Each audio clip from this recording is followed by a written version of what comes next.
Mga Christmas decorations nga ginama sa indigenous materials sama sa mga parol nga mugna sa pakpak sa mais ug abaka ang gibida daplin sa kalsada sa lungsod sa Sogod, amihan ang bahin ning probinsya sa Sugbo. Ato kini adtuon sa report ni Alan Domingo.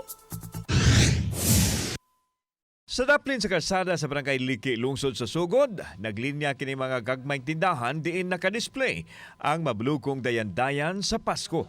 Lakip niini ang mga parol nga ginama sa pakpak sa mais, samtang adunay usa ka parol nga ginama usab sa abaka.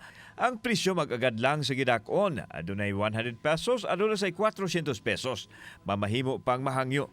Aduna usay Christmas tree nga mugna sa abaka ug tanom nga lampakanay. Mato ni Flor Pilapil nga isip mag-uuma ilang gigamit ang ilang mga produkto sa paggama og dayan-dayan sa Pasko aron usab kini mapuslan. Ang inani among buhaton nga panginabuhian sa namo.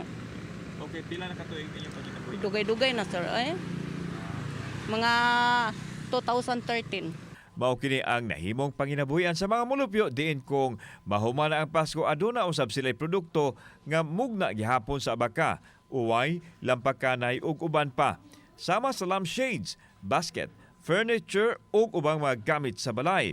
Naghatag kini og panginabuhian sa mga tao ug mas mukusog nining panahon sa Pasko. Gagmay lang basta na lang joy gamay. Kay og di nagkuon wa man.